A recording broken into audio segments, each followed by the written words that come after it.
All right, everyone. Today we're going to move on to other parts of the body besides the face and mouth on insects. I figured since we're moving on to the thorax, the most important thing that we can talk about as far as kind of immediate identification and also ecological niche and things like that, understanding them about insects are the legs. And the legs are extremely important. When you want to identify an insect, a lot of dichotomous keys spend a lot of time going through characters of the legs, whether it be sculpture or spines or literally just how many segments are on the legs, things like that. So you really need to understand the legs really well if you want to do identification, or other things can be found out from just looking at the legs of an insect. Where does this insect live? How does it live? Is it predatory? Is it likely herbivorous? Things like that. So there's a lot that goes on with these. We'll start with kind of the idealized leg first, and then we'll start looking at real examples of them. So if you'll remember, insects are made up of metameres. So you have your repeating segment going forward and back. The segments are made up of the exoskeleton and muscles. The gut runs through the middle, the heart runs down the back, the nerve cord runs down the ventral surface. You have a leg on each side. And this structure repeats to form the entire body. The legs have been lost or modified into something else on all segments except for the three thoracic segments. So the thorax is made up of the prothorax, the mesothorax, and the metathorax. These are the three segments.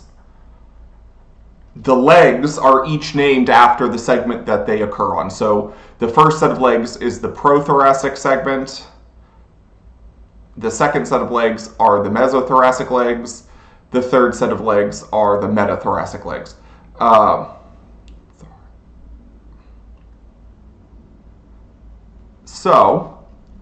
Besides that, the legs they're not identical they're identical within the segment, so each prothoracic leg is identical, but the legs themselves are not identical to each other between segments. So frequently, like, the metathoracic leg will be different than the prothoracic leg. This is especially true if you are dealing with like swimming insects or jumping insects. So like grasshoppers have large developed legs for jumping on the metathoracic segment, whereas their first two segments, their legs are more for crawling.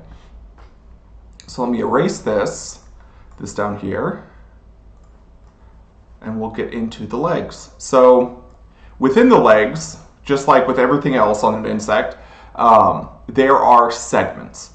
So the basal segment, the segment that actually connects to the thoracic wall, so this would be the thorax here. This is the thorax. This first segment is called the coxa. And this is the major rotating segment of the leg. Not only is it an attachment either to the side, or sometimes, like with beetles, it'll be completely fused with the body wall. It is frequently either round or kind of conical. The next segment is the trochanter. Did I spell that right? Yeah, trochanter. And then the femur. This is usually the largest segment of the leg. This is the tibia. These various segments here are called the tarsus. And then this is the pretarsus. So, things to know about each segment. The trochanter is usually tiny. Frequently, it's hard to see unless you're holding the insect in the correct position. Femur is usually the largest. The tibia is usually heavily sculptured or has lots of spines, things like that. The tarsus are divided into pseudosegments called tarsomeres. It's a pseudosegment because although it looks like it's segmented, it's actually only one muscle that runs through the whole thing. So it's really just one segment divided into what look like other segments. The tarsomeres can range between 1 and 5. in a lot of insects, it's just that kind of the 5 is the basic amount. You'll see 5 a lot. The other thing that you need to know about the tarsomeres is that there is a weird condition in them called pseudo tarsomeres. So basically, how this works is an insect could look like it has 5 segments. Usually, it looks like this, or it looks like it has 4 segments rather. Not like that. Let me fix that for you. So how this normally works is that the insect will have more segments of the tarsus than are easily visible. They will always be visible if you look hard enough, but it doesn't necessarily mean that it's obvious. So frequently it will look like 4 segments, like this, and little claws that come off the end. And you would say, oh, that's tetramerous, meaning 4. So like tetra as in 4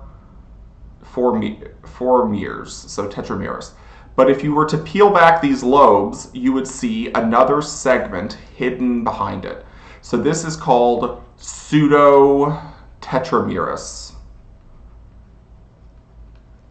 You can also have things like pseudo-trimerous, where it'll look like one lobe and then another one, and there'll be a hidden segment in here. Pseudo-trimerous. This generally, what kind of tips you off is that you'll see like these big lobes present on the segment right before what looks like the end. So it'll be like here, and this segment will be hidden. These lobes can occur on any of these segments down here. These lobes are called pulvilli. So tarsal pads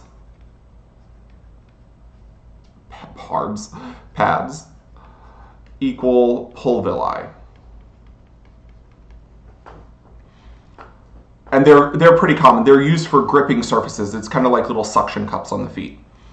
The pretarsus can also have pads. On the pretarsus, what you'll usually see is a set of pretarsal claws.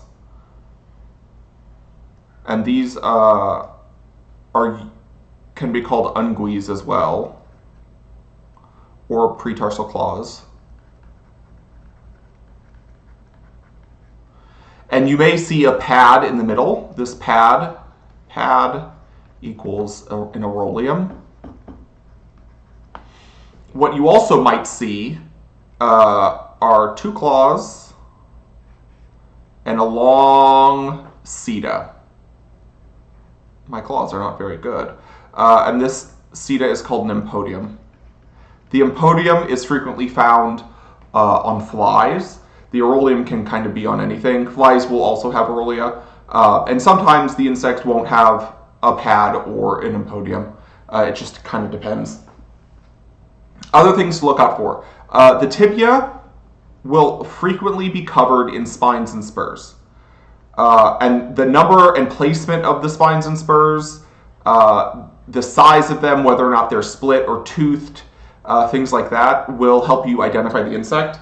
So if you will remember, spines can't move and spurs can. So frequently the spurs will be like at the end and they'll wiggle.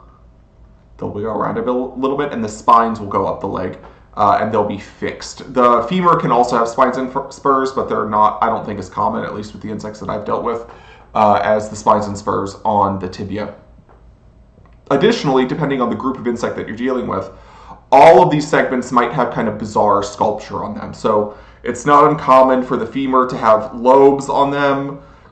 Same with the tibia. You might have sculptured lobes. You might have like weird textures going on different portions that will help you figure out what it is that you're dealing with if you can look at them closely enough. And then the basic shape of the leg will also tell you quite a bit. So now let's look at some actual examples of these things, and it will be a little bit easier to understand some of this.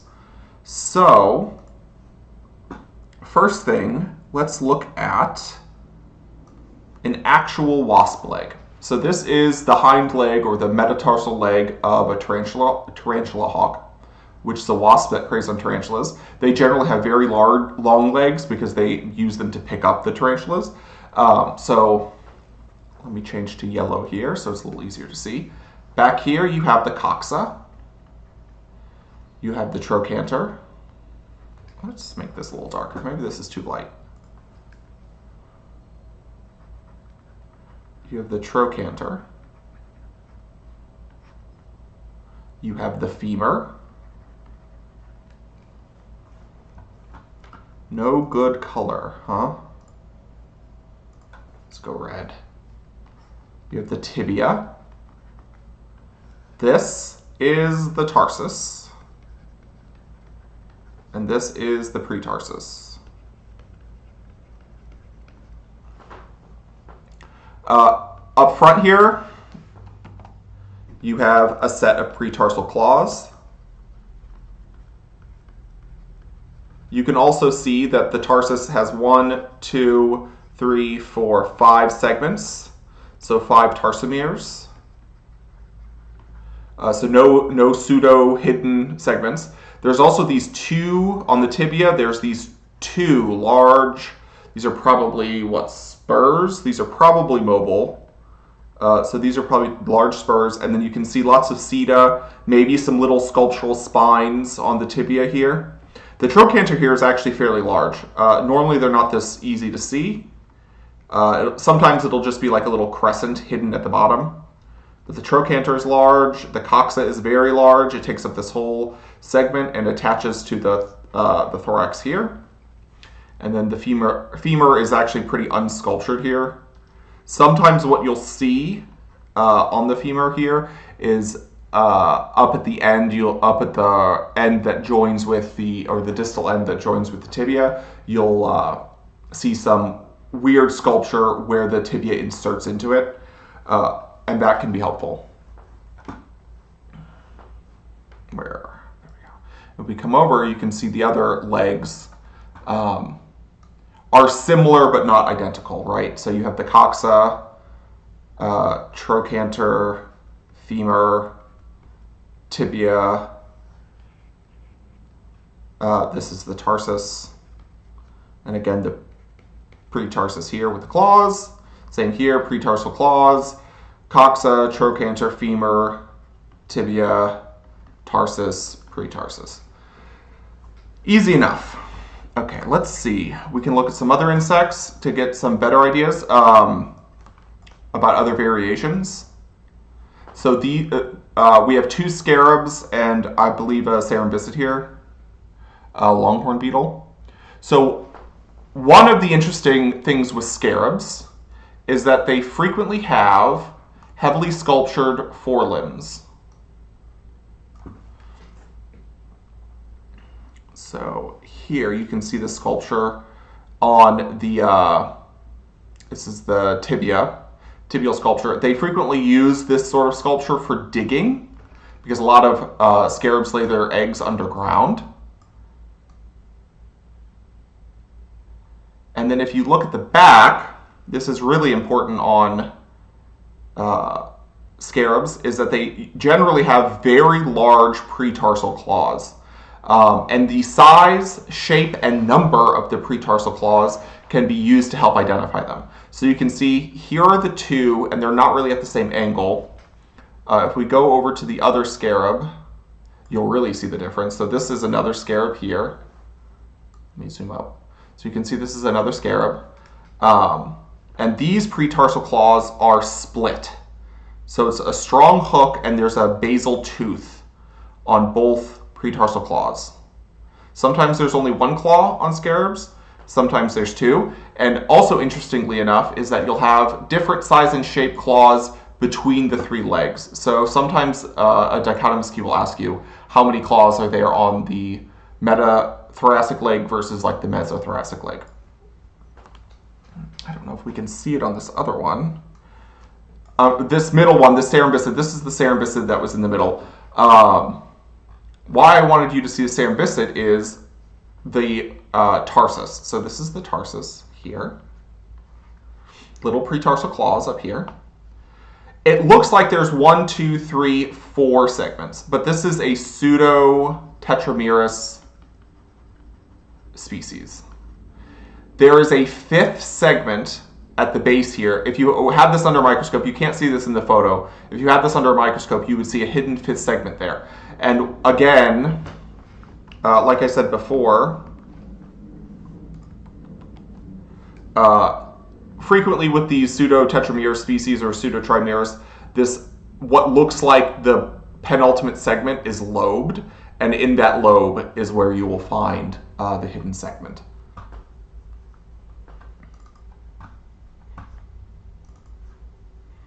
Ah, yes. So the next one that I wanted to look at is a fly. And the reason I wanted to look at the fly is you can see the variation in the pretarsal segment. So on this one, you can see it has pads, pulvilli pads. So usually, sometimes when there's two, it won't be called neurolium. It'll, again, be referred to as pulvilli. But in the middle here, you'll have the impodium. So this is that long seta in between the claws. So these are the claws here. It has two pads and this impodium. And the reason it has all this is it really helps it stick to slick surfaces. It's very, very common in fly species to have this. So again, if we wanted to zoom in on some of these pretarsal claws, you can see that the designs can be quite different. This is a distinctive split claw of blister beetles. So you can see that although it's only two claws, it looks like there's four. And that's very distinctive for this group. So if you see that, you'll know what you'll be dealing with. And then finally, we can talk about leg adaptations. So depending on how the insect lives its life, it'll have different evolved adaptations to its legs. So these all have different names, Latin and Greek names, but people will just use their English names for them. So you have insects that have swimming adaptations. So these are diticids, diticid beetles, diticidae. These are this whole group is aquatic, and they have these large flattened legs that they use for swimming, and this is called natatorial. Natatorial. Praying mantis, very famous. It has these raptorial claws, raptor, for grasping, raptorial. Grasshoppers, very obvious jumping legs. They have these very muscular, powerful femur on the hind legs. This is called saltatorial. You have mole crickets. These, if you've never seen a mole cricket, they live underground most of the time, and they use these big four legs to dig. This is called fossorial. Fossil, like underground. And then running. These are called cursorial legs. This is the most common type of leg structure in insects. Just kind of the basic leg structure. Light, rapid moving legs. So that's what I wanted to cover with the legs. Next time we'll talk about the leg attachments to the thorax. Couldn't think there. And the thorax is very complicated, so we'll have to divide it into sections, and we'll have to talk about directionality again. There's a lot of vocabulary associated with the thorax. So until next time, thanks.